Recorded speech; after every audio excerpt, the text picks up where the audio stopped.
The Rent Control Bill, which is supposed to activate the Rent Control Board to address the steep property rental prices, need to be tabled in the National Assembly by the Ministry of Urban and Rural Development. However, the bill does not feature on the list of bills expected to be tabled in the National Assembly during its current session.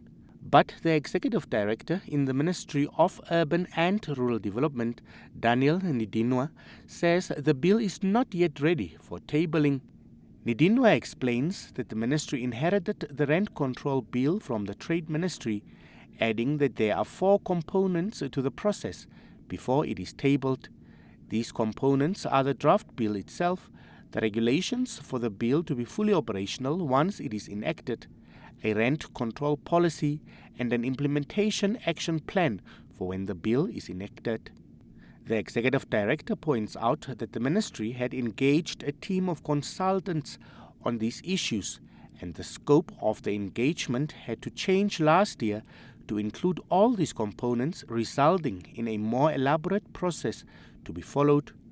A rent control board was set up in 2018 after the affirmative repositioning movement took the then Minister of Industrialization, Trade and SME Development, Chekaro Toya, to court, accusing the Minister of failing to effect certain laws. In 2020, the Minister of Industrialization and Trade, Lucia Ipumbu, handed over the processes and functions of the Rent Control Board to the Minister of Urban and Rural Development, Erastus Uthoni.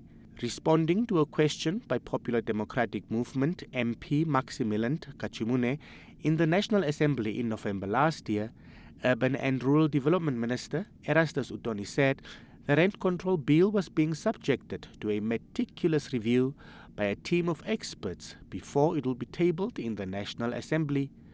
Uthoni also stated that the ministry is making progress and asked for patience to ensure all bases are covered.